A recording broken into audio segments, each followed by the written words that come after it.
na wakati wote. Nitashiriki pamoja na ninyi leo kwa wimbo mmoja kwa wakati huu. Karibuni tubarikiwe pamoja.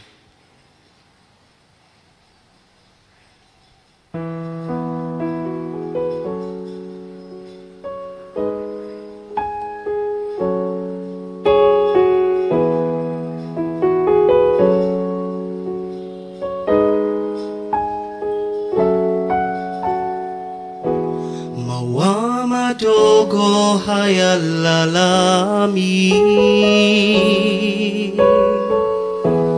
upepo ukipuliza,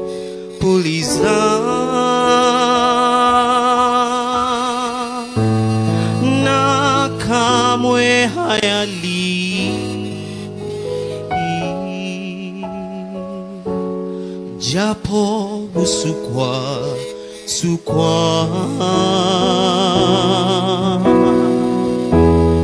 japo unyevu na baridi, jua litachomoza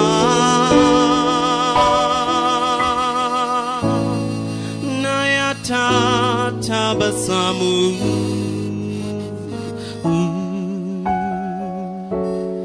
na kuchanua upya. Mvua inyeshe, inyeshe, upepo upulize, shida ziendele, gonga mlangoni,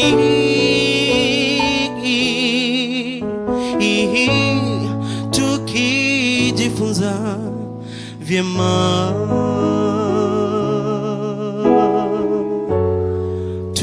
tutajengwa imara.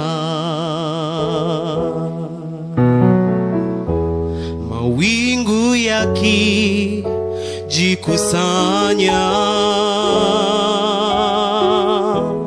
upepo ukipuliza,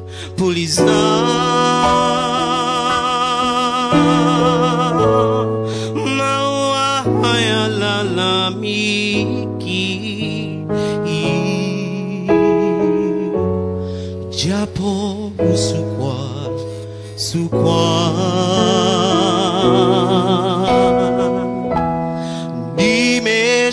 nimeshajifunza siri ya maua madogo, mvua isiponyesha, siwezi kuchanua.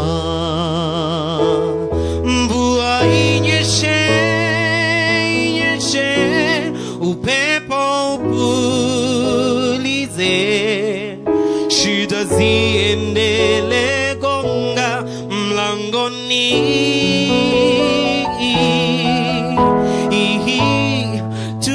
tukijifunza vyema,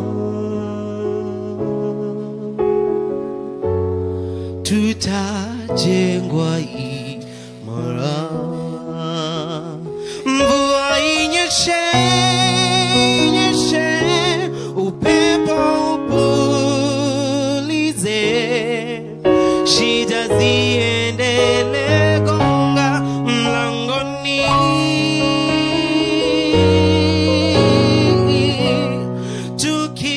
tukijifunza vyema,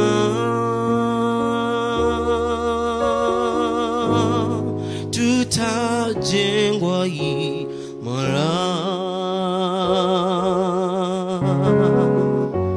Mvua isiponyesha,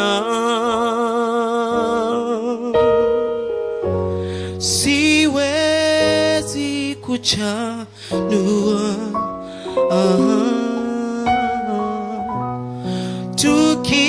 tukijifunza vyema,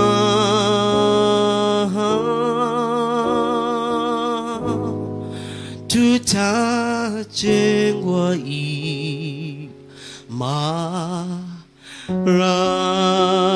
imara.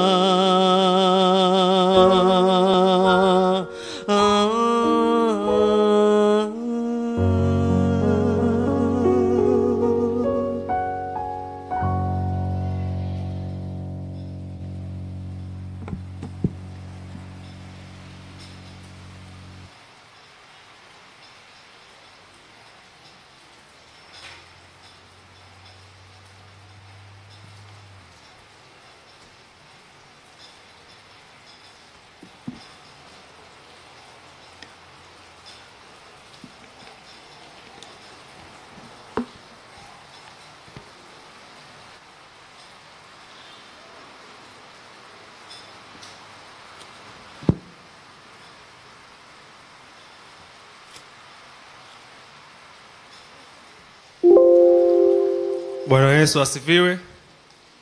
Bwana ni mwema wakati wote. Mbarikiwa Mungu akubariki sana. Alikuwa akiimba mvua inyeshe na upepo uvume na yenyewe inaongezeka. Bwana apewe sifa. Napenda kushukuru pia wasilisho la Dr. Philbert. Mungu akubariki pia. Simame tuombe.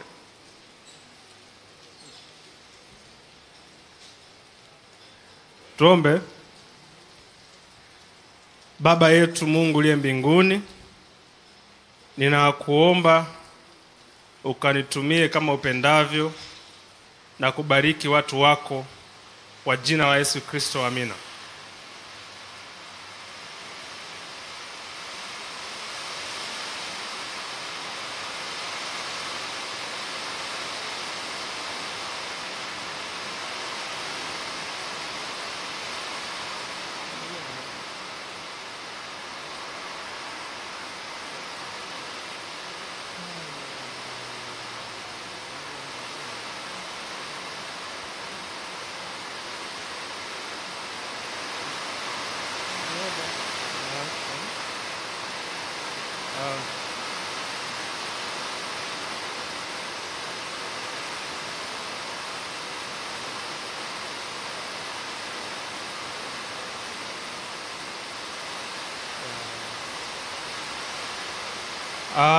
Kama unanisikia huko nyuma punga mkono. Alright. Unajua shida ni moja. Yaani hata mimi ningekuwa mvua, nikaimbiwa, ningeongeza kunyesha. Nina swali ambalo natamani nikuulize. Ikiwa haujaoa wala kuolewa, naomba umgeukie jirani yako ambaye hajaoa au kuolewa, umuulize swali hili kwamba hivi wazazi wako wanajua kwamba matatizo yako ya kimahusiano ni makubwa kuliko issue za familia yao? Uliza.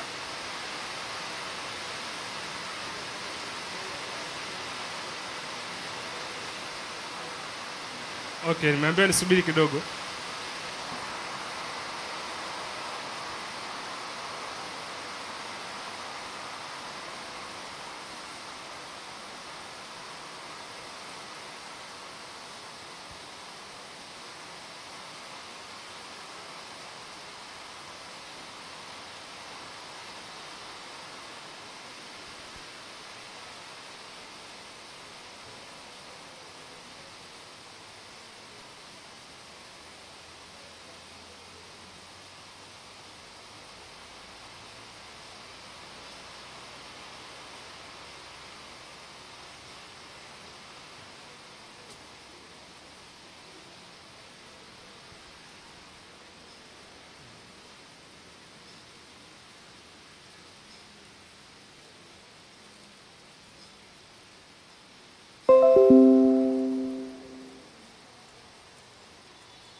Basi sawa, naona mambo yamekaa vizuri.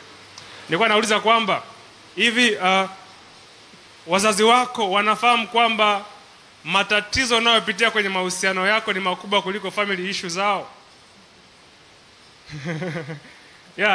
Wiki mbili zilizopita nilikuwa nimeenda kuhubiri mahali fulani mimi na bro. Tukahubiri pale asubuhi na mchana tukafanya mafundisho mazuri. Sasa tukiwa njiani kwenye gari, huyu bro ni sanguine, kwa hiyo anaongea sana kuliko mimi. Nikashangaa siku nzima kwenye ibada asubuhi na kwenye lesoni na discussion za mchana hakuongea chochote kabisa, akawa introvert. Jambo la ajabu sana. Kumbe alikuwa anapanga mashambulizi. Njiani tunatembea, actually tulikuwa kwenye gari.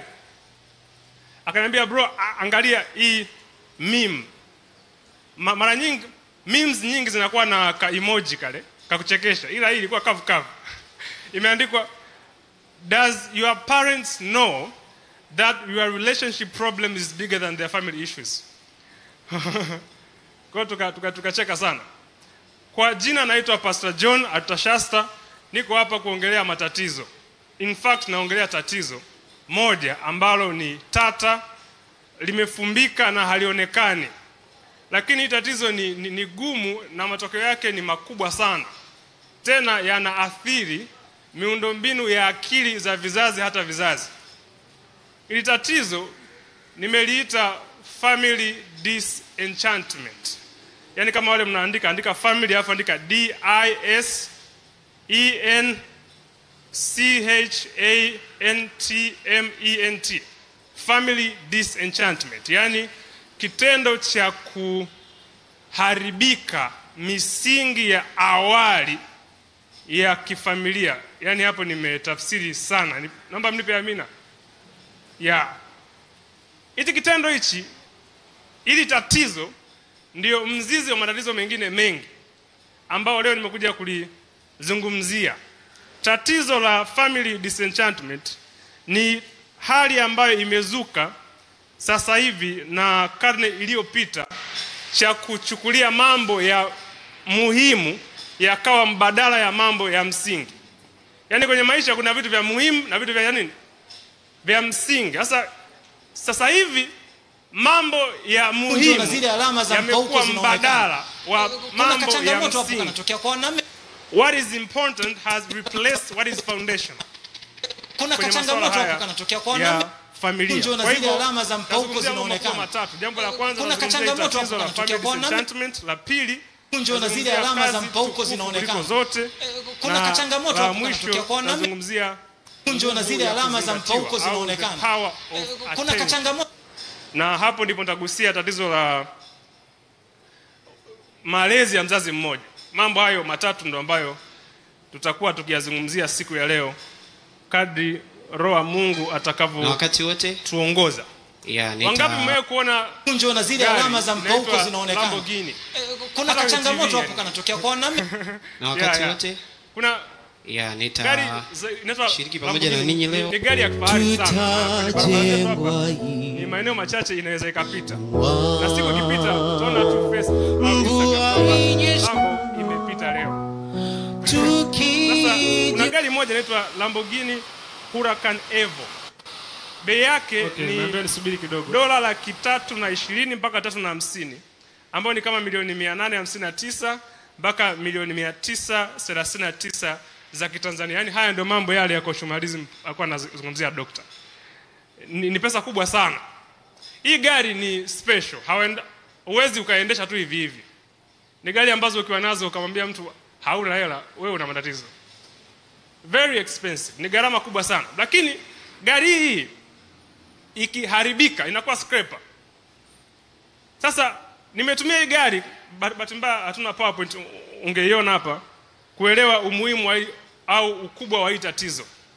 Familia kama ilivyo katika mpango wa Mungu imejengwa katika misingi ya kimungu. It has divine origin. Chanzo chake ni Mungu mwenyewe. Lakini pia familia imejengwa katika agano. Mambo ya msingi ya familia ni haya yafuatayo. 1, chanzo chake ni Mungu mwenyewe. 2, ni agano. Lakini pia ni takatifu. Lakini pia ni ya kipekee. Lakini pia ina matokeo ya vizazi hata vizazi. Lakini pia ina matokeo ya kiulimwengu, cosmic implication. Kwa maana Mungu aliumba familia ya wanadamu ili kupitia mwenendo wao wanadamu malimwengu yote yajifunze kuhusu tabia ya mwanadamu. Kwa hivyo kanukta haka kwenye ulimwengu kasayari dunia, eti maisha yake yana matokeo ya kiulimwengu. Hiyo ndio hadhi ya familia katika fikra za Mwenyezi Mungu. Lakini kwa hii tatizo lilipokuja limeondoa haya mambo yote ya msingi. Mahali pa agano limeweka mkataba. Mahali pa agano na viapo limeweka mkataba au convenience, kwamba tutaangalia. Yaani ndoa na familia sasa hivi is an experiment, ni jaribio, tuone itakuwaje. Lakini kwa mpango wa Mungu sio jaribio, ni agano. Na kama unafahamu chochote kuhusiana na agano, agano ni swala la kudumu na linahusisha hata hatima, kwa maana uzima na mauti. Huo ndio msingi. Lakini sio sasa hivi ndoa imekuwa ni makubaliano na jaribio. Jaribio na makubaliano sio kitu kibaya, ni kitu muhimu, lakini sio cha msingi. Kwa hivyo mambo yasiyo ya msingi yamekuwa mbadala wa mambo ya msingi. Lakini familia imejengwa katika Mungu alikusudia ijengwe katika misingi ya kimaandiko, biblical principles. Sasa hivi kuna wimbi la familia kujengwa kwenye chemistry. Wangapi mnajua chemistry? Acha hii ya kusoma what is chemistry sijui. Chemistry mnajua kemia ya moyo. Mmoja jirani, unajua kemia wewe? Chemistry, vijana wanasema ni hali ya, yani kuwa na ile, si unaelewa? Yani kuwa karibu na mdada mpaka ukasikia kama moyo wako una compose na kudecompose. Moyo wako kama unavunjika hivi alafu unajiumba upya. Yani unahisi kama vile kuna nishati fulani inakumuvuzisha na kufanya spidi ya kutembea kwako iongezeke na macho yako yashinde kukaza na kale kajasho kembamba. That's chemistry. Ukiona message yake ina sauti tofauti, hiyo ni chemistry. Chemistry ni kitu cha muhimu, lakini sio cha msingi. Watu wa Mungu mnapooa au kuolewa, jamani, msipuuzie chemistry, amina. Lakini kemia isiwe mbadala wa kanuni za maandiko, isiwe mbadala wa mambo ya msingi. Lakini pia ndoa na familia ni jambo takatifu, is sacred. Ila sasa hivi imekuwa ni kitu cha kawaida. Yaani ile tahadhari na umakini unaopaswa kuwa nao ukikaribia mambo matakatifu haupo tena kwenye akili za watu wengi. Do you know the term I love you is sacred? Je, unatambua kwamba sentensi nakupenda ni takatifu? Yaani hautaki au? Serious. Watu wamesahau. Kwa sababu inaimbwa kwa nyimbo za dunia, inaona kila movie I love you, I love you. That word is sacred. Hilo neno ni takatifu. Alipaswa tu kumwambia mtu yoyote wakati wote mahali pote kwa namna yoyote ile. Kwa vijana mnaopenda, tafakarini njia zenu. Hilo neno lisitoke kinywani mwako ikiwa haulimaanishi. Ni kweli kuna ajali hapo katikati, ninaelewa, lakini elewa utukufu na commitment inayoambatana na wewe kutamka hiyo sentensi mbele ya mkaka au mdada.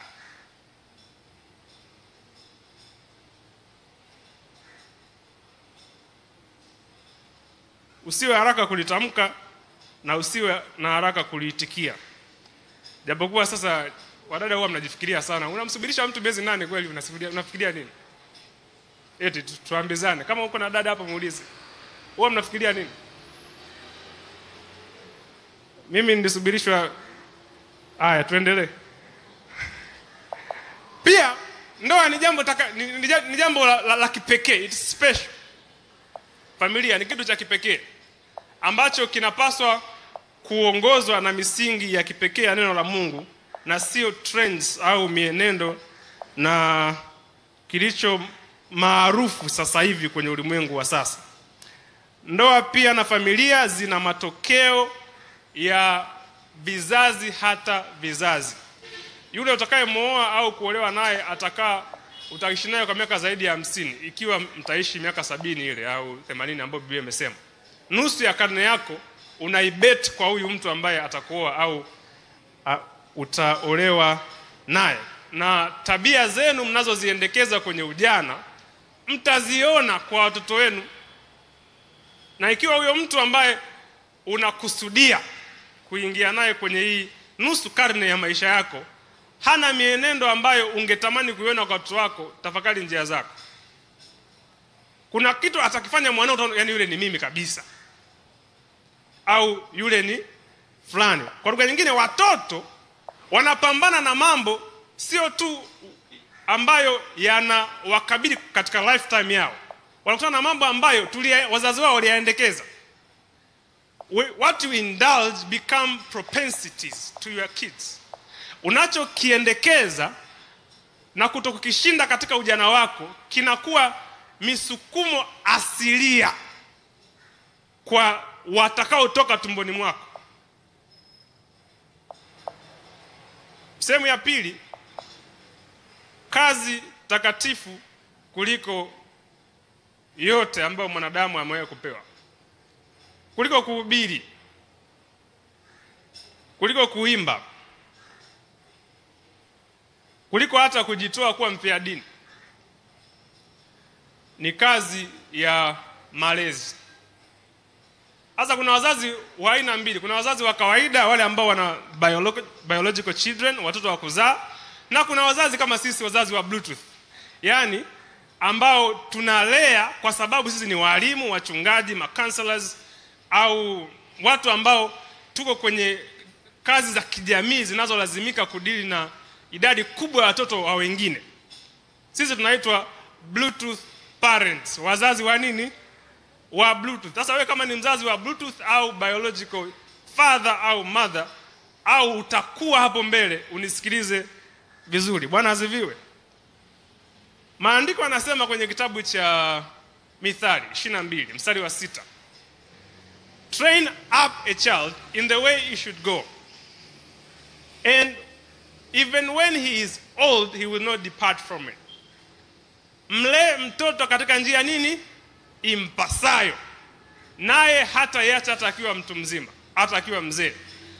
Kama wewe umekuwa kanisani muda mrefu na ni Mwadventista msabato, huenda sasa hivi unajisikia kusinzia, maana ile fungu umelisikia muda mrefu, na yani sinzia tu kama unataka. Bwana asifiwe. Ila kama unataka nisikilize vizuri, utaelewa kitu kingine cha tofauti. Nitaelezea neno moja tu katika maneno yote haya kwenye hili fungu, na neno hilo nitakaloelezea ni train up au mlee. Mlee. Ili neno tunapoliwaza, yani kwenye imagination zako, kwenye picha gani inakuja kwenye akili yako? Sia kulea. Unaona mama ananyonyesha, si ndio? Au kabeba mtoto mgongoni, si ndio unachoona? Hebu itikieni basi hata kwa hivi. Bwana mnaniacha peke yangu sana. Watu wengi fikra zao wanaposikia kulea, picha zao zinaona mama ananyonyesha, anaogesha, analisha, anabeba mtoto, anambembeleza hivyo, afu wanaomuona mama tu. Hiyo imagination hiyo ni ovyo kabisa. Mungu anaposema lea, train up, ana idea kubwa sana ambayo natamani leo tuielewe hapa. Neno train up, lea, kwa Kiebrania ni hanok au hanak. Ili neno lina maana kuu mbili ambazo nitazielezea kwa ufupi. Maana ya kwanza lina maana ya dedicate, consecrate or inaugurate, yani kuweka wakfu. Ndio maana ya kwanza kabisa. Kwa lugha nyingine, malezi yamefungamanishwa na agano la milele la Mungu. Mungu hatuiti kufanya malezi bora. Hatuiti kufanya malezi mema. Hizo standard ndogo sana. Mungu anatuita kufanya malezi ya kiagano. Kwa lugha nyingine, malezi ni shughuli inayofungamanishwa na mpango mzima wa ukombozi unaofunuliwa katika agano la Mungu kuwakomboa watu wake. Huwa nauliza watu, nawaambia, kama ungejua mwanao kama wakumzaa au wewe ni Bluetooth parent, huyu mwanafunzi unayemlea anaenda kuwa mfalme au malikia, ingekufanya umtendeje?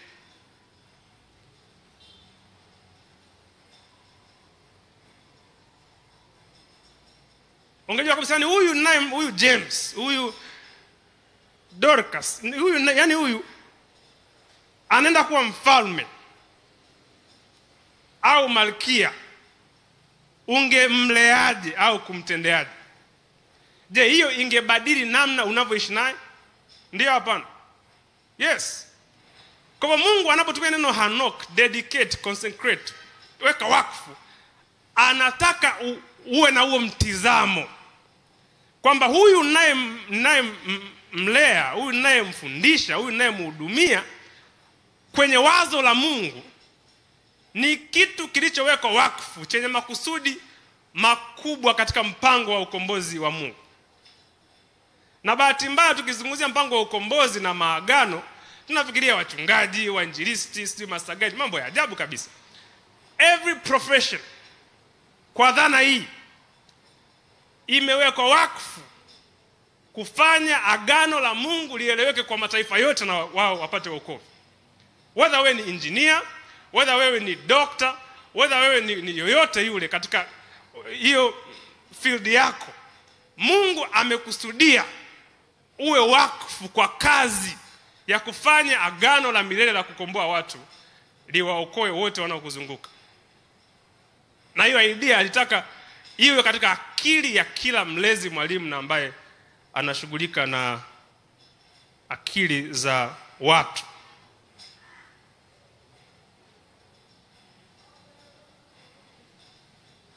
Na kuweka wakfu, yani malezi kibiblia ni kuwaweka wakfu watoto katika agano la Mungu la milele la kuwakomboa na kuwatumia kuwakomboa. Sio kama tukio tu lile la kanisani la kubariki watoto, ile ni tukio, ila kwa maana katika uendelevu wa tunavyowatendea, tuwatendee katika taswira hiyo. Unakaleta katoto hapa, kanaombewa, kanabarikiwa. Kakishatoka hapo unakaona kama vile ni distraction kwenye mipango yako mikubwa ya kutoboa. Unaona kama nikakizingiti haka, ngoja nifanye mapema kadri ninavyowezekana nikatupe daycare chap ili nifanye plani zangu haraka. Unakaombea hapa, kanaweka wakfu. Ukitoka hapo kakilia tu, wewe dada fanya kazi, njoo. Kasi kuna watoto wako attach zaidi na maids kuliko wazazi wao. Ni changamoto hiyo kubwa. Lakini ambazo tunatazama hivyo katika uendelevu wa maisha yao yote, tuone kama watu ambao wameitwa kwa kusudi kubwa ambalo Mungu amekusudia. Maana ya pili ya neno mlee, train up, hanok, hilo neno ukilinganisha lugha linafanana na maneno matatu ya Kilatini: educare, educere, educantam, ambapo neno education au elimu limetokea hapo. Na haya maneno kwa Kilatini yana maana zifuatazo. Yana maana ya dragging out, yana maana ya nourish, yana maana ya bring up, na yana maana ya bring forth. Nitaelezea. Maana ya kwanza ni drag out, kutoa nje, kudrag out. Yani hapa natezeka ningepata kitu cha kuvuta, yani hivyo kudrag out, yeah. Maana ya pili nourish, kulisha. Maana ya tatu to bring up au kulea, sasa hiyo ambayo tumezoea wa Adventista wa Sabato. Maana ya nne to bring forth, kuleta nje.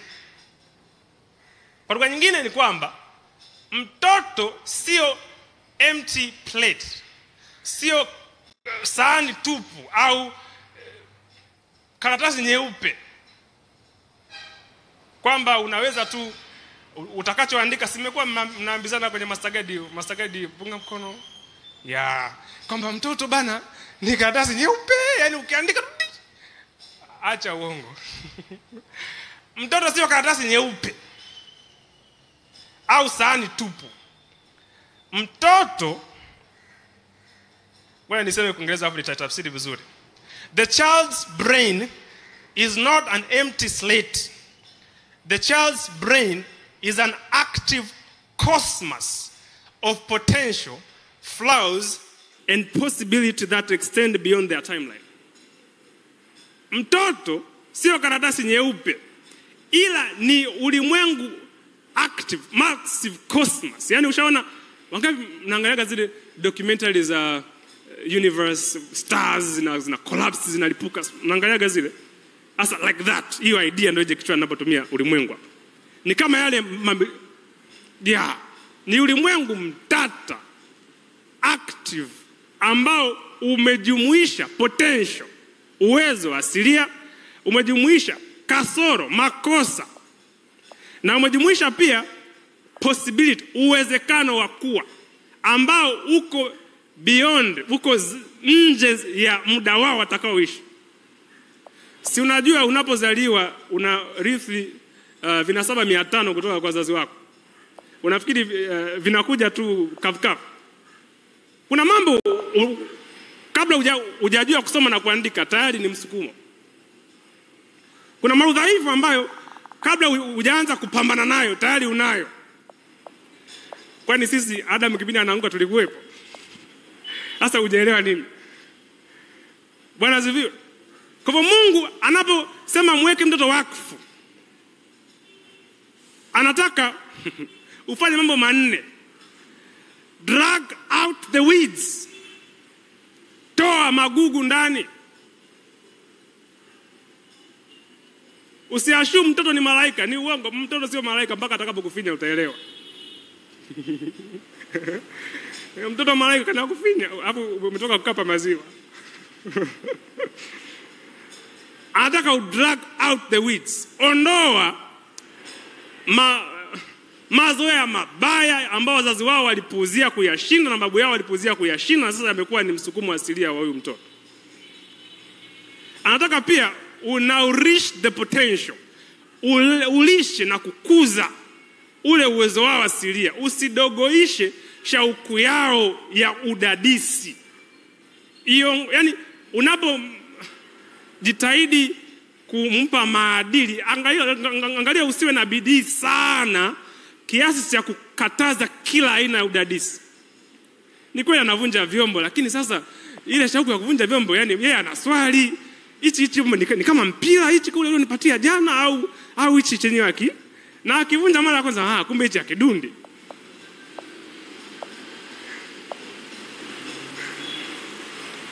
Anataka pia bring out up giftedness. Utoe au ulee vile vipawa ambavyo Mungu amempatia. Lakini mwisho anataka bring forth what is hidden. Utoe nje kile kilichofichika ndani yao. Watoto hawajui wanaweza nini mpaka utakapowaambia. Watoto hawajui uzito wa tatizo mpaka watakapoona reaction yako. Umewahi kuona mtoto analia, alafu ukamfuata akaanza kulia zaidi? Yaani mtoto analia lakini hajui kwamba alipoanguka ameumia sana. Wewe ndio unajua. Sasa unakuja umepanic. Kumbe hili nimeumia sana. Analia zaidi. Kwa sababu hana hiyo akili ya kungamua kiasi. Anakuangalia na kupitia wewe anatambua kilichonipata ni kikubwa au ni kidogo. Kwa hivyo kazi ya malezi ni kazi tukufu kuliko zote. Sasa tutawezaje kuifanya hii kazi ya kuogofya, hii kazi ya kutisha ambayo Mungu ametuita wito wetu huu mkuu?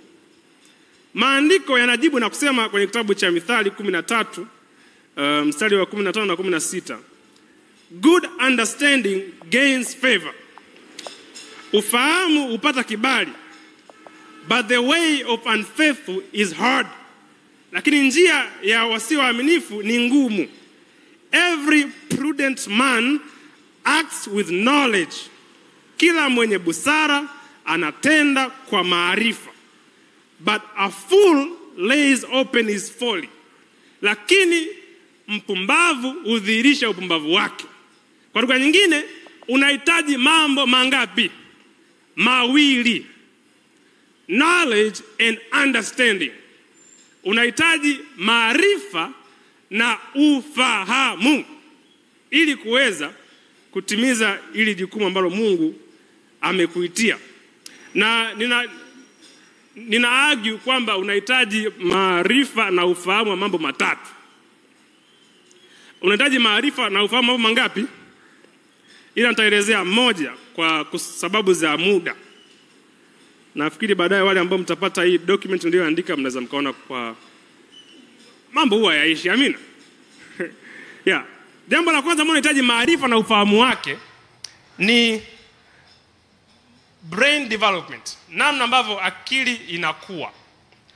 Mzazi wa Mungu hauhitaji PhD kuelewa ubongo unaofanya kazi. Unaelewa? Yaani kwenye ulimwengu wa sasa hivi hauhitaji miaka 4 kuelewa ubongo unaofanya nini. Jifunze. Sitaelezea. Jambo la pili ambalo inabidi uelewe nguvu ya kuzingatia ambayo nitaelezea leo, na jambo la mwisho inabidi uelewe namna ambavyo malezi ya awali yanatabiri maisha ya baadaye. Childhood template. Hilo sitaelezea pia leo. Leo mniruhusu nielezee jambo moja tu, nguvu ya kuzingatia. Na hapa ndipo nitagusia ile mada ile ya mzazi mmoja. The power of attention. Naomba usoma Biblia kitabu cha Kutoka 2 mstari wa 4. Kutoka 2 mstari wa 4. Kutoka 2 mstari wa 4. Maandiko yanasema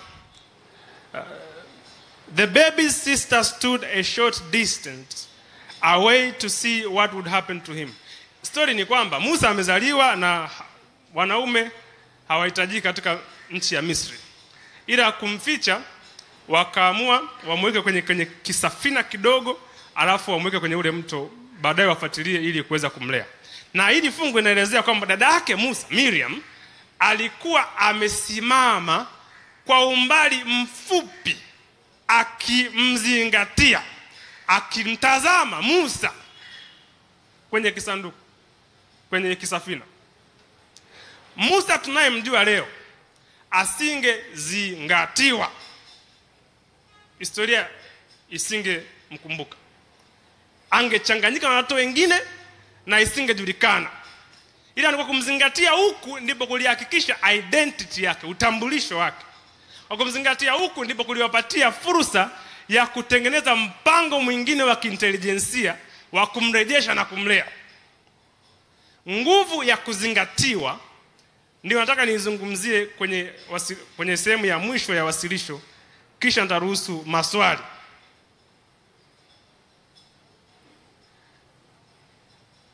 Issue ni kwamba tumeumbwa kuzingatia na kuzingatiwa. Umewahi sikia maandiko yakisema si vyema mtu huyu awe nini? Peke yake, bali nitamfanyia msaidizi. Sikiliza vizuri, hilo fungu usikalili, sio tu ndoa peke yake. Sawa Mwadventista Msabato? Kuna mambo zaidi ya hapo. Sasa leo sitazungumzia kwenye ndoa kabisa. Tazungumzia kwenye mahitaji ya psycho-spiritual, mahitaji ya kiakili yaliyounganika na ya kiroho ambayo inabidi yatimizwe kwa kuzingatiwa. Ili mwanadamu atambue hadhi yake, lazima azingatiwe na mwanadamu mwingine. Yaani kwa lugha nyingine, mwanadamu asipozingatiwa anakufa. Kuna watu sasa hivi tunajiona tuko independent sana. Yaani tuko huru sana. Kwa sababu hatuishi nyumbani tena, tuna maisha yetu. Mimi nakwambia acha huo ujanja wako huo. Ulitokana na kwa sababu ulipozaliwa tu hawakukuacha. Walibaki pale around, wakakupiga na picha, wakakaa na wewe karibu, wakakunyonyesha, uwezi hata kujigeuza.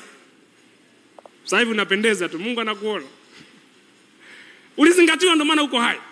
So kuzingatiwa kwa mwanadamu ni survival. Bila huko huwezi kuishi. Na kuna tofauti kati ya wanadamu na wanyama wengine. Ng'ombe anapozaliwa tu, ndani ya nusu saa mpaka saa moja anaanza kutembea. Huyo ni ng'ombe. Samaki wanapozaliwa tu, wanapozaliwa kwa maana ya mayai yale, ndani ya dakika chache wanaogelea. Ndege ndani ya masaa machache wanaanza kujivutavuta na kujaribu kuruka. Mwanadamu itamchukua miezi 6 mpaka 12 kwanza kusimama. Kati ya ng'ombe, samaki na ndege, nani tegemezi kwa muda mrefu? Sio mwanadamu, ni wewe.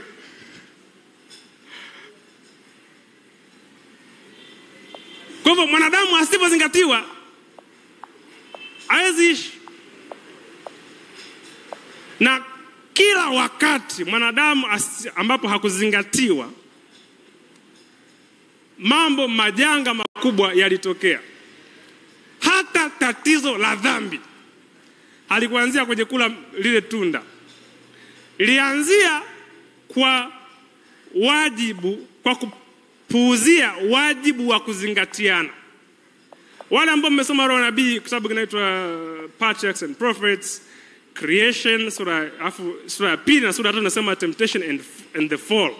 Kinasema Mungu alikuwa akiwatembelea wakati wa jioni. Kila siku Mungu alikuwa anawazingatia.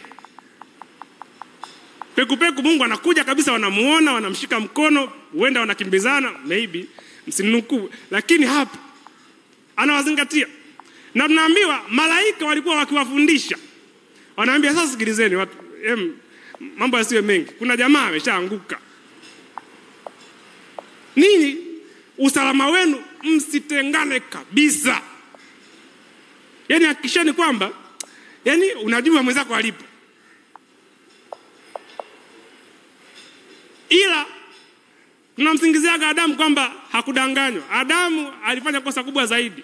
Alipuuzia wajibu kama kuhani wa familia, kama kiongozi. Ilibidi ajue nani yuko wapi wakati gani anafanya nini. Na sisi dhamiri zetu hizi ambazo zimeathiriwa na miaka 6,000 plus ya dhambi, huwa kuna wakati tunahisi mambo wakati hatuna uhakika, na baadaye tunagundua hayo mambo tulivyohisi ni ya kweli. Umewahi kuhisi kuna shida nyumbani pasipo kuambiwa taarifa yoyote, na kugundua hiyo shida kweli wakati ule unahisi ilikuwepo? Yaani uko hapa, ila kama vile kuna kitu kibaya sana katokea labda Iringa kwa mtu wako wa karibu sana. Sikio ukasema mbona kama vile nahisi sintofahamu hivi. Na ukipiga simu nakuta ni kweli.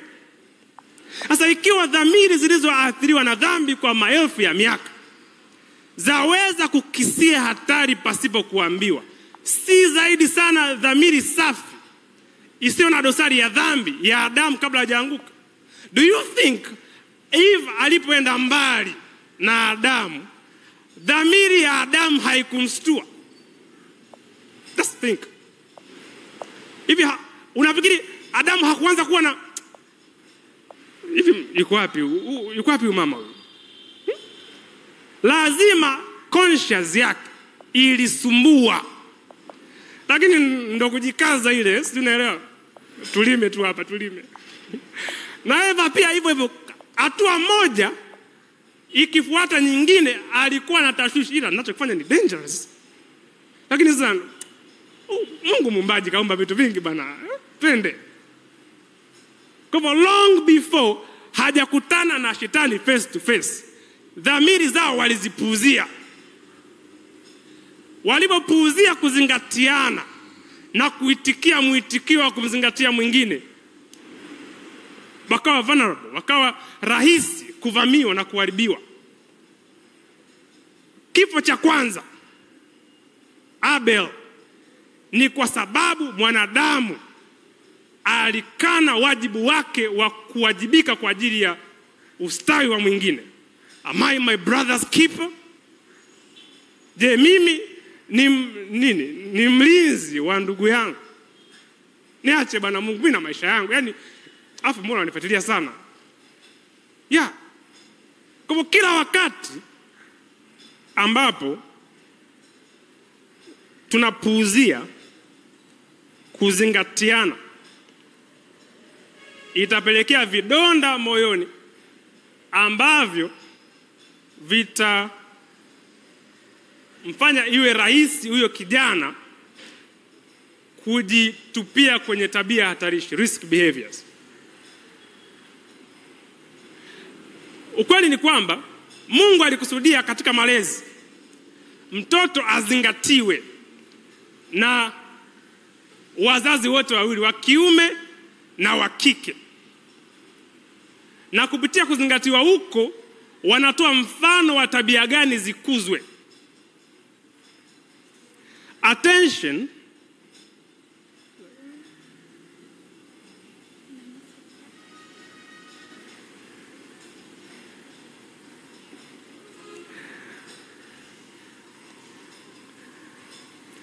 naona wananizingatia. Sitawaangusha.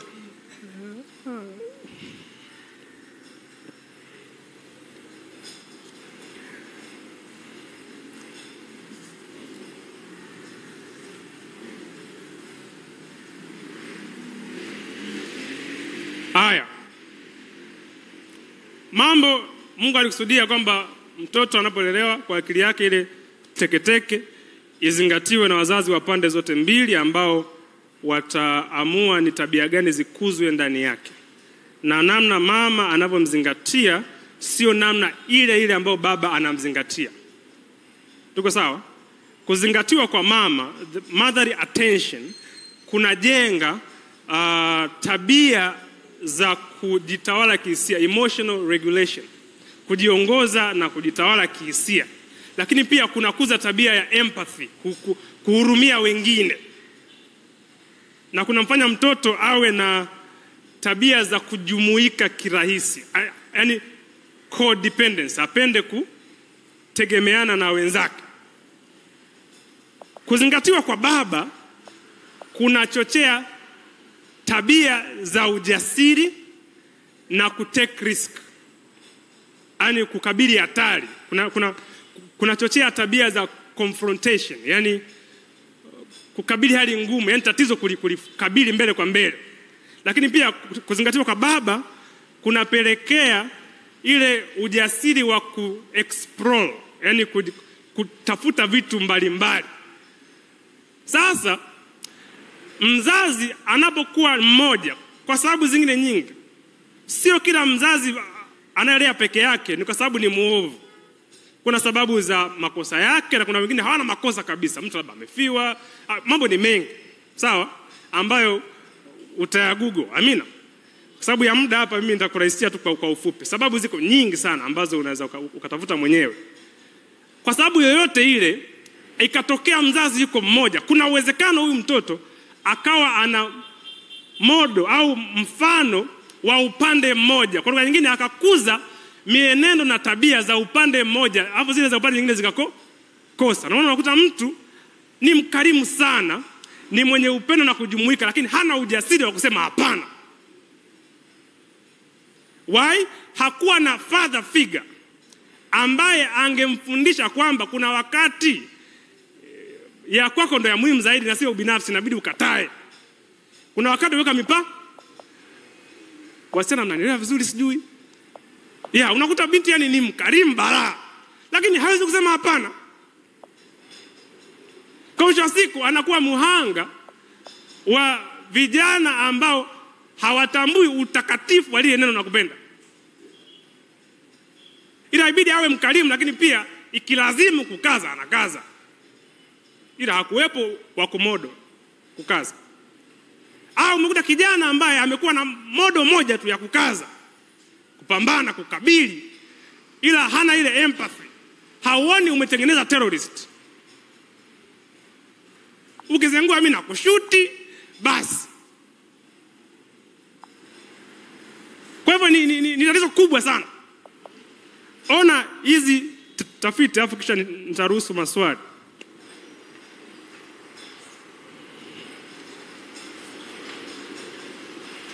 Tafiti zinaonyesha kwamba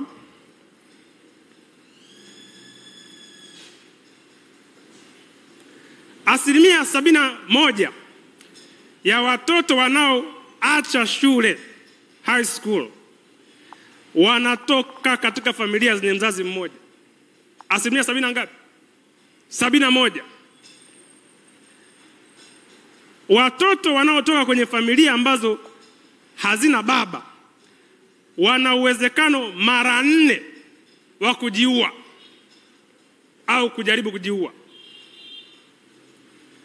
Asilimia 63 ya vijana waliojiua wanatoka kwenye familia zisizo na baba. Na mwisho, asilimia 85 za vijana walio gerezani wanatoka kwenye familia zisizo zenye mzazi huyo mmoja. Ila ukienda gerezani uwezi hata kuona uhusiano uliopo hapa. Naona kwamba tatizo halionekani, limefumbika, ni tata. Ila matokeo yake ni makubwa sana. Mwisho ni kwamba hatujifunzi haya kukulaumu.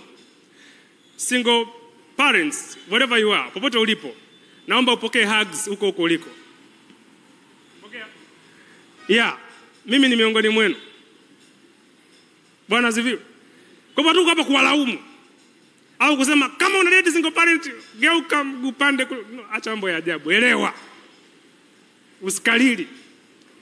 Tuko hapa kutoa ufahamu na maarifa yatakayochagua, yatakayokupa choice, yatakayokupatia uwezo wa kuishi na watu kwa akili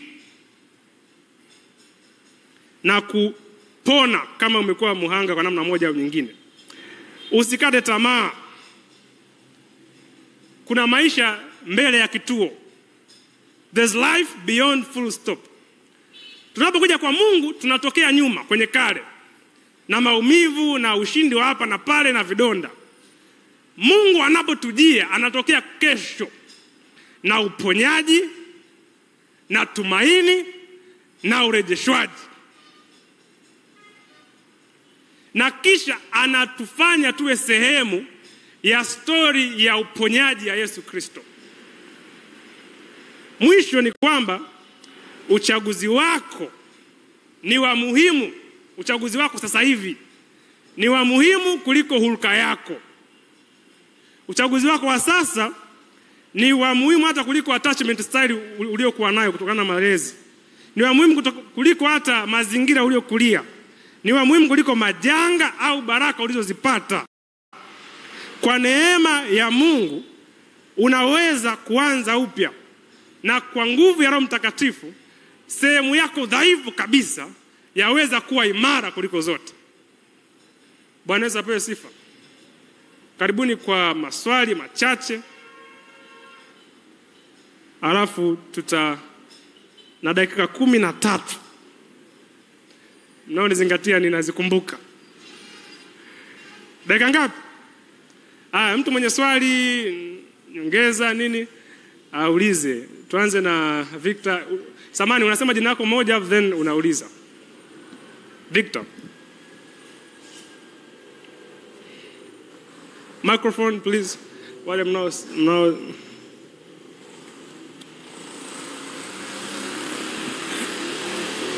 Bwana Yesu asifiwe. Amina. Napenda kushukuru kwa presentation nzuri. Swali langu na maswali mawili. Swali langu la kwanza liko katika dhana ya feminism ambayo kiukweli dunia imekuwa ikisupport sana, na naona hata imepata nafasi katika kanisa.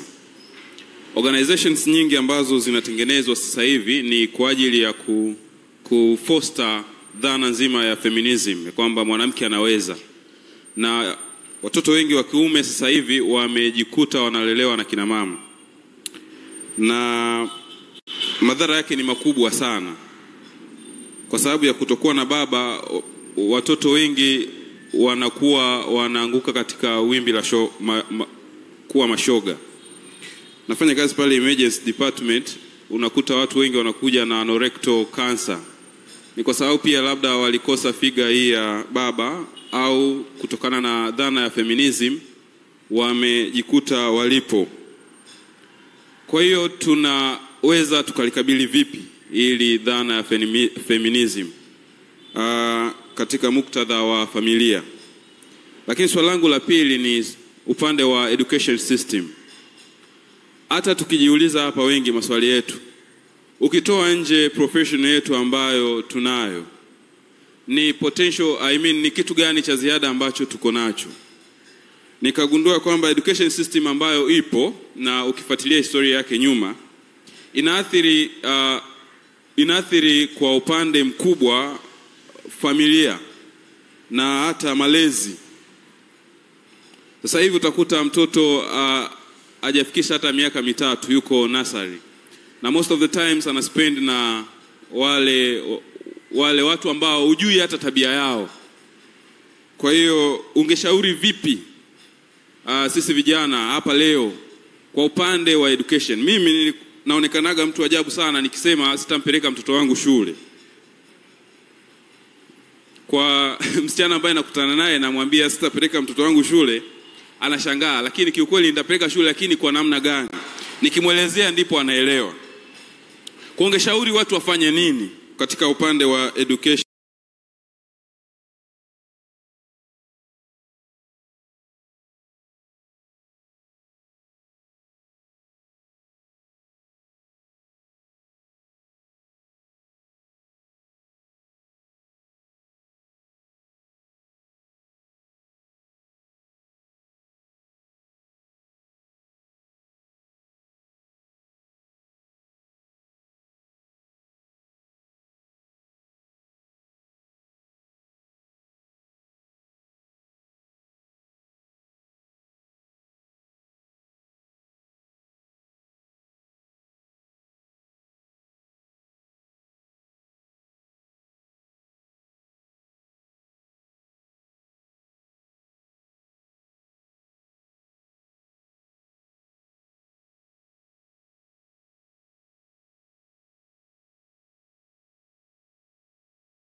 Waruhusu. Muda mwingine kula mchanga. Unajua mchanga una ladha gani? Hawatakufa wale.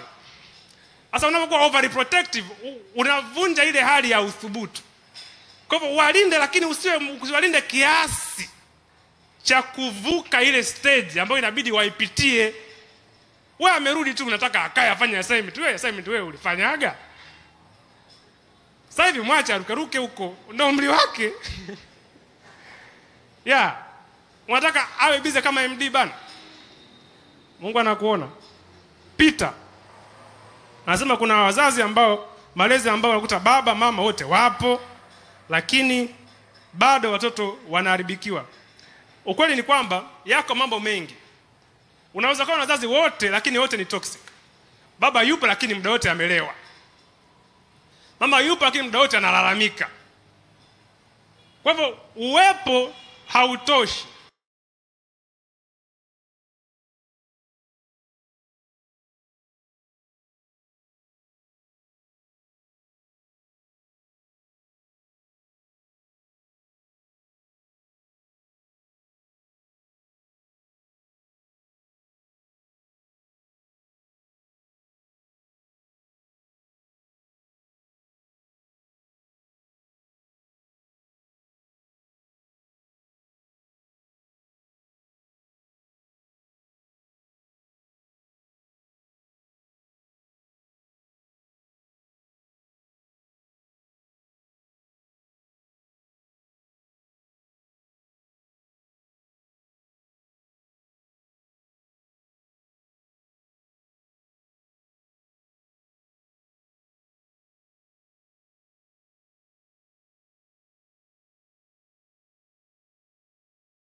Lakini inabidi awepo katika namna chanya inayokusaidia.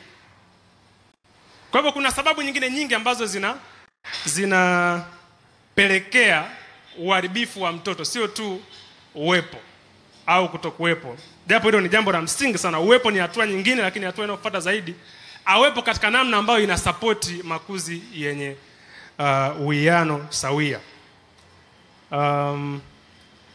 Jambo la mwisho kwa ufupi ni kwamba kuna wale ambao unakuta amekuwa na smile, ameuliza huyu kwamba unakuta amekuwa na misukumo ya kurithi. Unawezaje kumsaidia? Mwisho niliwaambia kwamba uchaguzi wako wa sasa hivi ni mkubwa kuliko kale yako au hulka yako au attachment style yako au janga lililokupata. Kiukweli kuna watu ambao kwa sababu ya urithi wanapitia majaribu unique. Yaani wanapambana na vitu kwa namna nzito na ya juhudi zaidi kuliko wengine. Kwa sababu labda kwenye lineage yao, ule mlolongo wa familia zinavyodondoka kwenye vizazi, waliendekeza hicho kitu na hawakutumia nguvu ukizuia. Kwa hiyo kinapokuja kwako inakuwa ni mzigo mkubwa sana unasukuma kufanya hicho kitu. Sasa wengi wanatafsiri hiyo kama laana ya vizazi, kwamba Mungu analaani vizazi cha 3 na acha cha 4. Siku nyingine tutajifunza kuhusu nini maana ya laana kwenye Biblia. Maana naona watu mambo yashakuwa mengi. Mungu anapozungumzia lile fungu hamaanishi kwamba Mungu sasa huwa anaweka malaika zake kiasi kwamba ikitokea nyinyi mliendekeza uovu fulani, kizazi kinachokuja Mungu anakuja anapandikiza cha kwanza na cha pili hivyo mpaka cha 4 na cha 5. Hapana. Ni kwamba Mungu alivyomuumba mwanadamu alimuumba na procreative potential, uwezo wa kujizalisha. Kwa maana maandiko yanasema Mungu amfanya mwanadamu kwa mfano wake. Baadaye anakuambia Adamu akapata watoto wa kiume na wa kike kwa mfano wake Adamu, si wa Mungu tena. Kwa hivyo automatically tunajizalisha kupitia watoto wetu. Lakini habari njema ni kwamba ubongo sio kama size ya kiatu chako. 43 ni 43. Ubongo ni plastic. Una uwezo wa kubadilishika kutokana na chaguzi unazozifanya leo. Naomba mkasome kitabu kinaitwa The Perfect You by Dr. Caroline Leaf. Mle utagundua kwamba anasema chaguzi zetu zinabadili physical structure ya ubongo. Hizo chaguzi zako kwamba unywe nini, ule nini, uende wapi, usiende wapi, uitikieje hicho kilichokutokea au usikiitikieje, kinabadili umbile kabisa la kimwili la ubongo wako. Kwa lugha nyingine, wewe sio muhanga wa kale yako. You are not in the prison of your genes. Kuna vitu venye kubadilishika, hasa tabia. Tabia hairithiwi. Unarithi msukumo, ila tabia inakuwa develop kutokana na chaguzi zako. Kwa hivyo hata kama una misukumo mikali sana kwenye mlengo fulani, ni chaguzi zako juu ya huo msukumo zitakazoamua tabia gani fanya nini. Kwa hivyo ukiomba, Mungu atakuwezesha na unajenga tabia njema licha ya yote ambayo umepokea kwa wazazi wako. Tusimame tuombe. Tuombe. Tunakushukuru Mungu kwa neno lako la uzima. Jina lako lihimidiwe na kupewa sifa. Tuongoze tukaliishi na kulitukuza jina lako katika familia zetu, kwa jina la Yesu Kristo. Amen.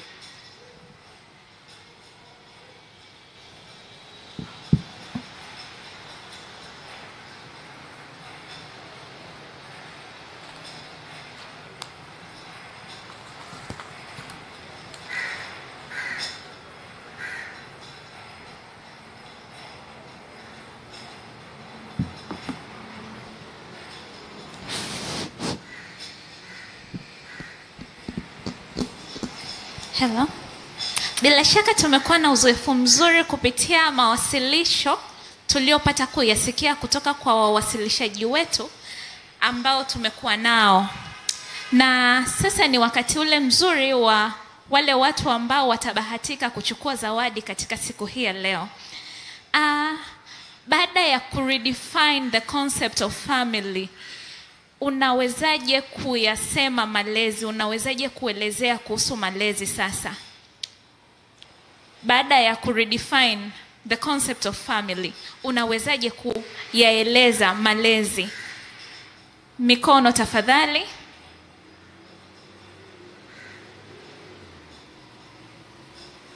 Pastor, unaweza ukageuka nyuma kuangalia watu wako. Ni swali hili wapendwa. Kuna dada amenyosha mkono hapo. Nyosha mkono zaidi. Amekuwa kwanza kunyosha mkono hapo. Karibu. Okay, asante. Naitwa Gloria. Kulingana na mwasilishaji alivyosema, the whole concept ya malezi tunaiweka kwenye kundi la kuzingatiwa na kuzingatia, kama alivyosema kwamba pande zote mbili, baba na mama, wana jukumu la kumzingatia mtoto ili aweze kukua na characters au traits za pande zote mbili. Kwa baba achukue ile ya ujasiri na other stuffs, afu kwa mama achukue the empathy and na uwezo wa kuchanganyikana na watu kwenye jamii. Amina, asante sana. Swali lingine, baada ya kuredefine the family concept, kwa mtazamo sasa wa maandiko matakatifu, ni nini hasa tumejifunza kuwa kazi ya wazazi katika kulea familia, majukumu ya wazazi katika kulea familia kulingana na maandiko matakatifu yanavyotuelekeza. Mkono tafadhali.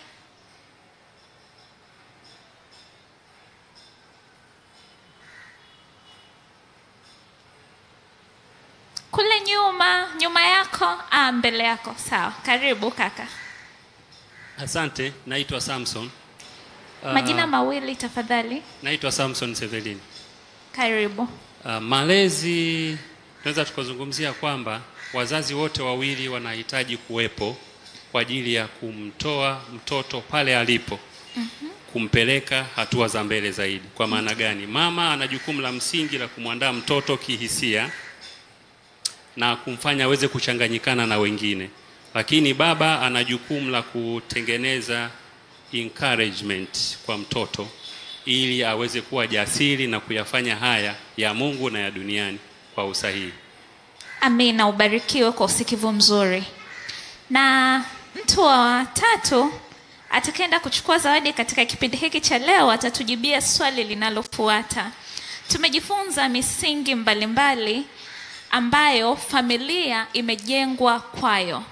Sasa wewe utaenda kututajia misingi miwili tu siku ya leo katika kile ambacho umejifunza, misingi miwili ambayo familia imejenga kwayo.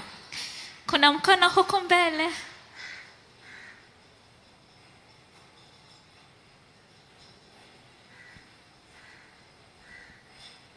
Naitwa Cynthia Edmund. Karibu Cynthia. Tumejifunza misingi mingi, lakini miwili kati ya hiyo mingi, la kwanza ni familia au ndoa ni agano. Sio jambo tu la kawaida au kitu unachoweza kukifanya kwa mkataba kwamba tunakubaliana tuishi miaka 5 tunaachana. Ila familia ni agano na ni agano la milele. Ndio maana pale huwa tunasema mpaka kifo kitakapotutenganisha. Lakini pia tumejifunza kwamba familia au ndoa ina matokeo ya kiulimwengu, lakini pia matokeo ya kipekee. Uchaguzi tunaofanya leo una athari hata kwa vizazi vyetu vijavyo. Kwa hiyo tafakari njia zako kama alivyosema mwasisi. Don't take families for granted. Kwa namna rahisi kabisa. Ubarikiwe sana Cynthia.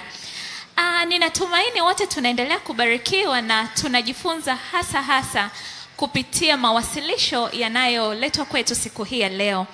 Na katika kusindikiza ujumbe tuliopata kusikia kutoka kwa Pastor Atashasta, nitapenda kumkaribisha dada Neema popote alipo kwa kutupatia wimbo mmoja. Dada Neema, popote ulipo, utatupatia wimbo mmoja. Wakati dada Neema anakuja, siku ya leo tukio letu linaendelea kuwa zuri kwa sababu kuna watu wamehusika katika kusupport tukio hili. Supporters wetu wa siku ya leo. Na miongoni mwa supporters wetu ni Ijo Technologies. Kwa hivyo baada ya kusikia item kutoka kwa Neema, tutamkaribisha Ijo Technologies kwa ajili ya kutueleza nini anafanya. Karibu sana Neema.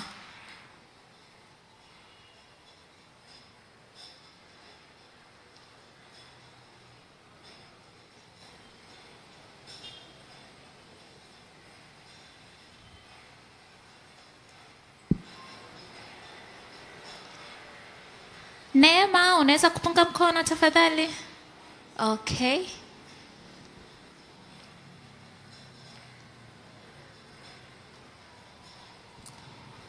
Tutapata bahati pia ya kupata kusikia kutoka kwa supporter wetu mwingine ambaye anaitwa Ubuntu Catering.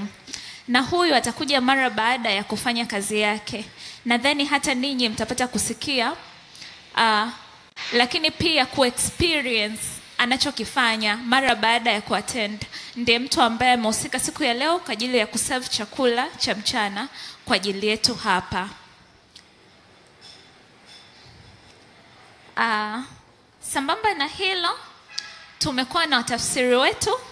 Nitakuwa ni mchoyo wa fadhila kama tusipowatambua wakati tunaendelea na tukio letu. Na huyu aliyeko pembeni yangu ni mfasiri wa lugha za alama na anafahamika kwa jina la James Selemani. Punga mkono tafadhali. Huyo hapo. Lakini wawasilishaji wetu waliotangulia, aliyetoka muda si punde alikuwa akiitwa Pastor Atashasta, na aliyekuwepo asubuhi kwa kipindi kile cha kuredefine uhuru wetu hasa katika matumizi, akatumia terminology maarufu kama consumerism, alikuwa ni Brother Nixon Philbert.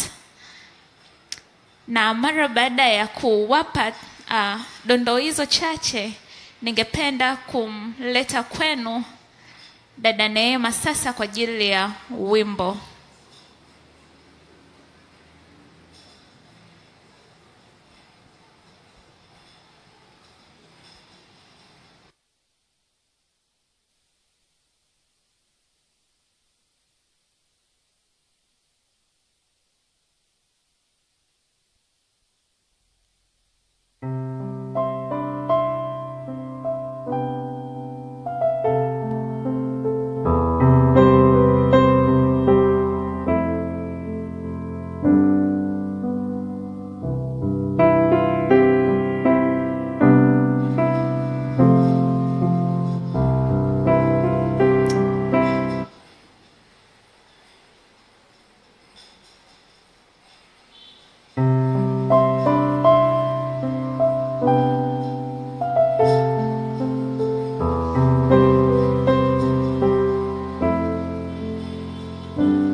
Sharing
Bwana asifiwe.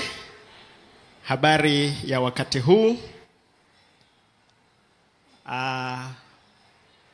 Hongereni kwa kuhudhuria event hii. Mungu awabariki sana. Mbele yenu ni Zakaria Malugu. Nimesimama hapa kwa niaba ya Ijotech Printing. Ni kampuni ambayo ilianzishwa mwaka 2020 na imejikita katika kutoa huduma zote zinazohusiana na designing pamoja na printing. Tunashukuru kwa fursa hii ya pekee ambayo mmetupatia ya kuwa miongoni mwa wawezeshaji katika event hii ya Back to Basics Season 4. Bwana wabariki sana. Na ni Season 4 au 3? 4. Mungu awabariki sana. Tupo hapa kwa ajili ya kuelezea huduma zetu. Kama nilivyosema, tunashughulika na mambo ya designing pamoja na printing. Huduma zetu zimejikita katika t-shirt printing and supply, kwamba tunafanya printing ya nguo, t-shirt, mashati na aina zote za nguo. Na tunafanya printing ya kudarizi, tunafanya embroidery, lakini pia tunafanya printing ya DTF.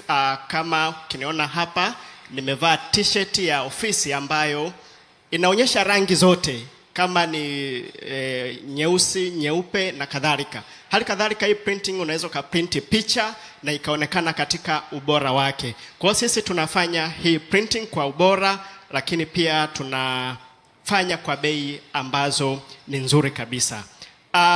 Pamoja na hivyo tunafanya printing ya machapisho makubwa, tunaita large format printing.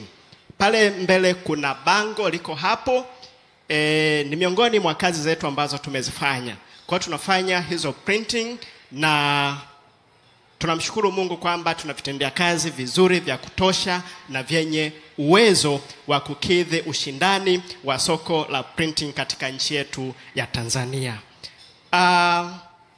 Tunafanya pia digital and offset printing, vipeperushi, kalenda, business card na vitu vingine vyote vinavyohusiana na paper printing sisi tunafanya.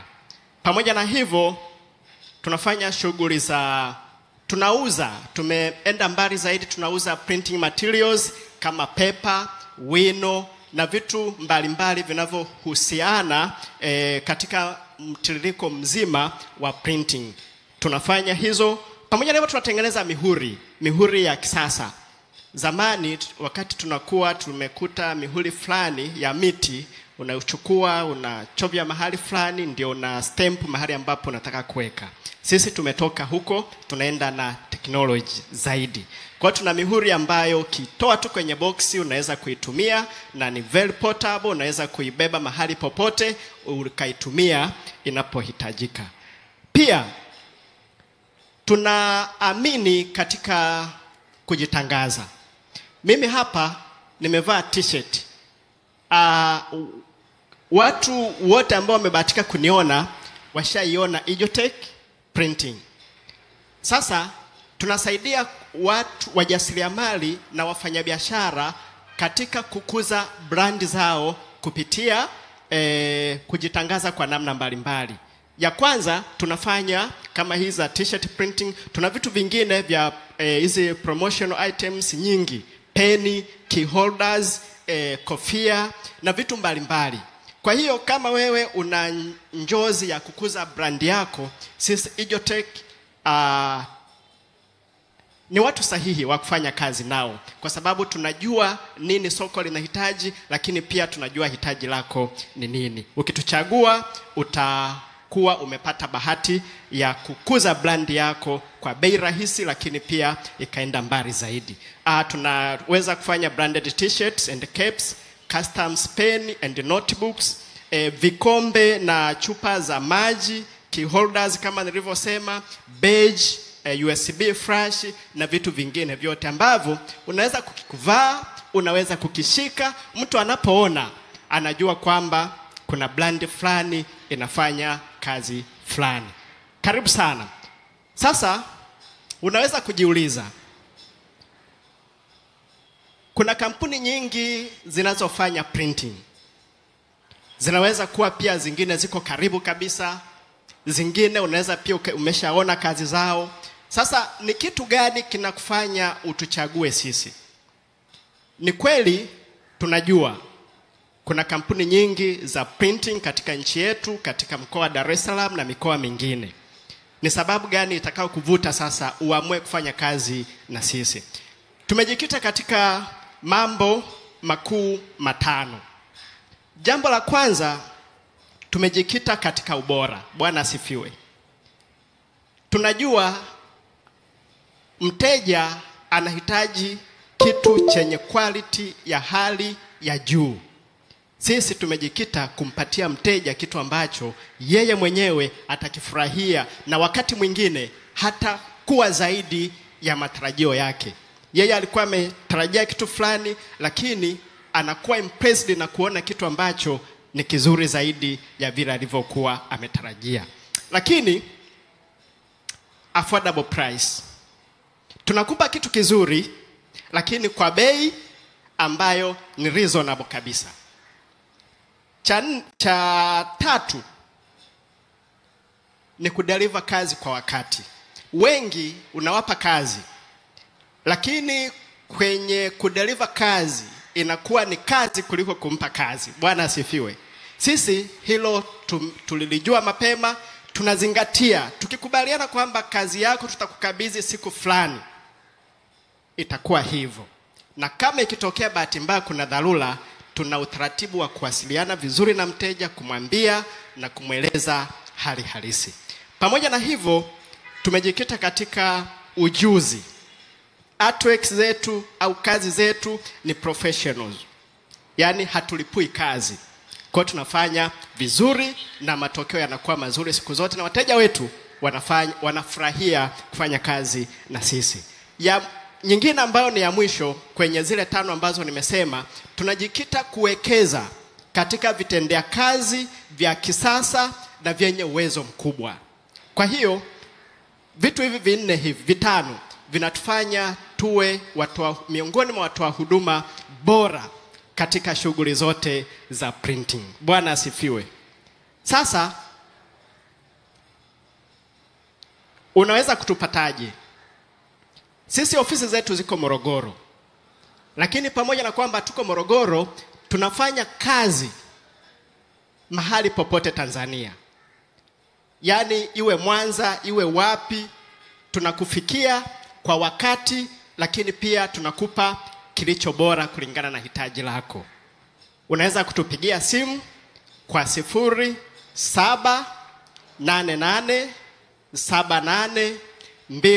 0788782834.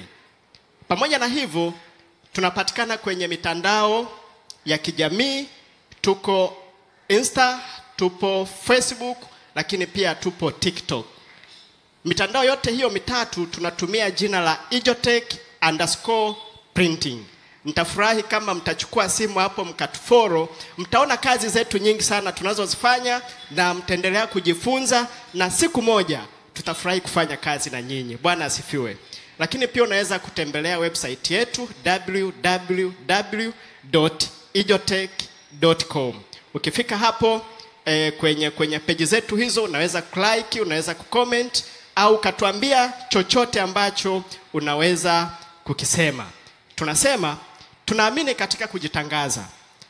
Idea yako na idea yetu italeta matokeo makubwa na ufanisi katika taasisi yako.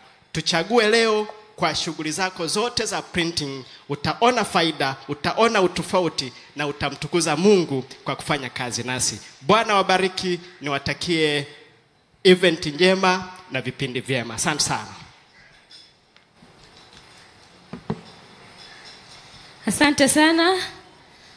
Mimi pia ni shuhuda na ni mwanafamilia wa Ijotech. Nimefanya kazi sikujuta. Kwa hiyo niwaalike tu, unapokuwa na kazi usisite kuwatafuta. Hautajuta, kazi yako itakuwa ni njema sana. Wakati huo Muhas wakisogea hapa kutubariki kwa wimbo mmoja. Baada ya Muhas atakuja dada Sara Mwaitete. Muhas, karibuni kwa wimbo mmoja. Na baada ya Sara Mwaitete tutajulishana nini kinachofuata kwenye ratiba yetu.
Ni Mwokozi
zote.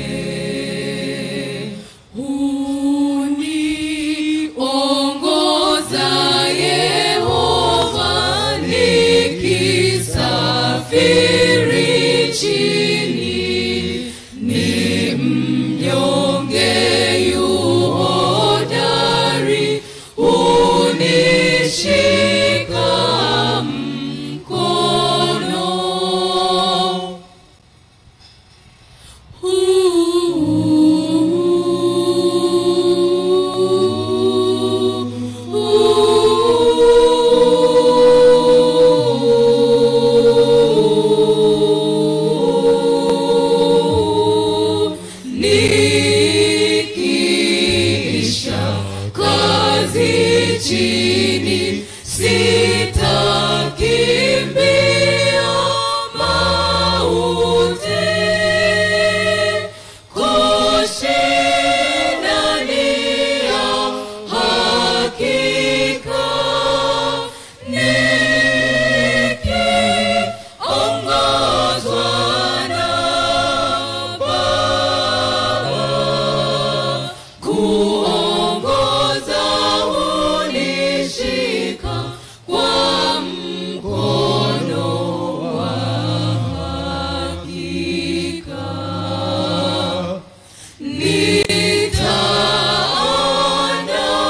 nitaandamana naye Kristo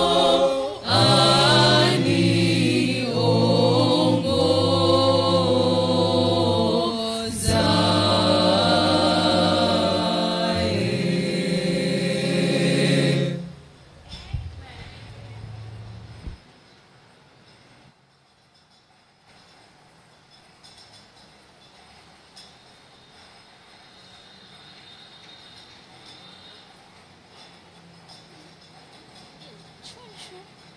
Chunchu ndo Simoni na nani ametuambia iko tayari? Sisi kasema yupo tayari. Sisi kasema Sara yupo tayari.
My faithful Father, enduring friend, your tender mercies like a river with no end, it overwhelms me,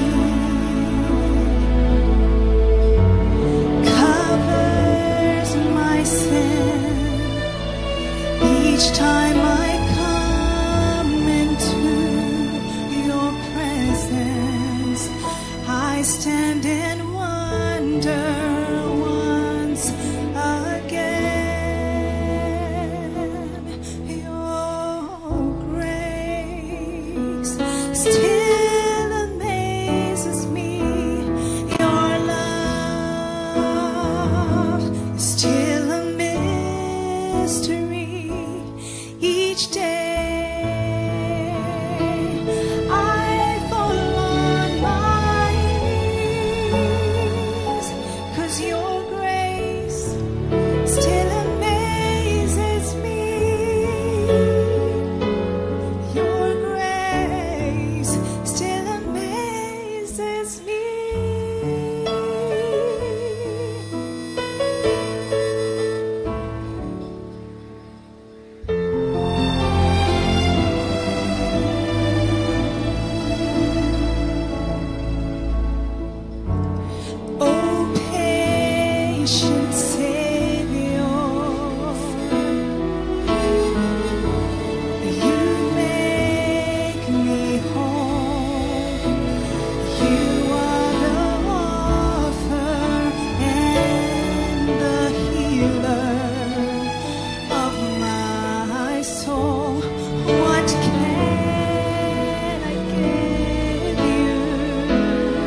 amazes me. It's deeper, it's wider, it's stronger, it's higher.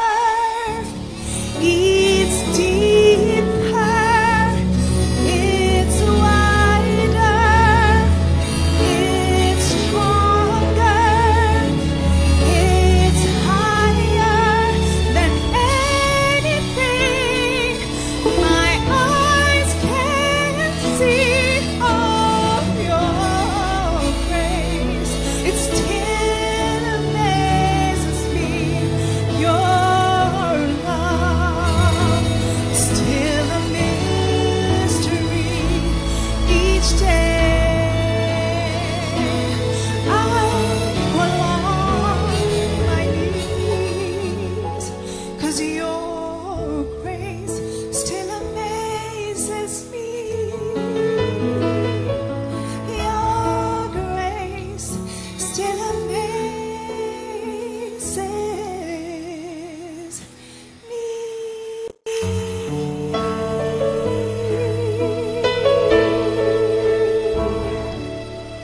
Amen.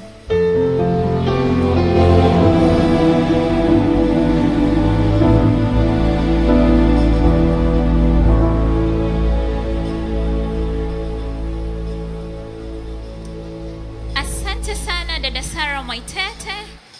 Asante pia kwa dada Neema aliyetoka pamoja na Tukasa Muhas kwa nyimbo nzuri ambazo umetupatia. Wakati huu nitapenda kumkaribisha Gideon kwa ajili ya wimbo. Gideon, popote ulipo.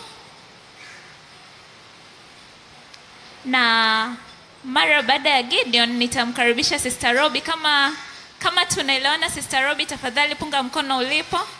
Uko tayari? Sawa. Asante. Basi kama uko tayari dada Robi, wakati Gideon anaweka mambo yake sawa, tafadhali karibia hapa mbele.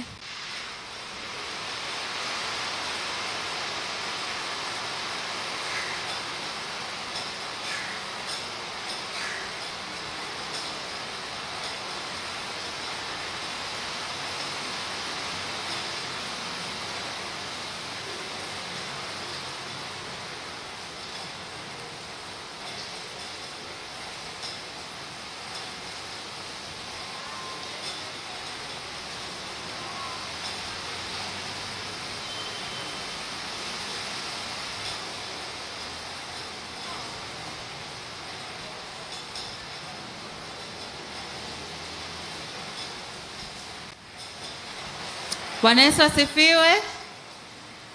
Jamani, tuko kimya. Bwana Yesu asifiwe. Siji kuita mvua kama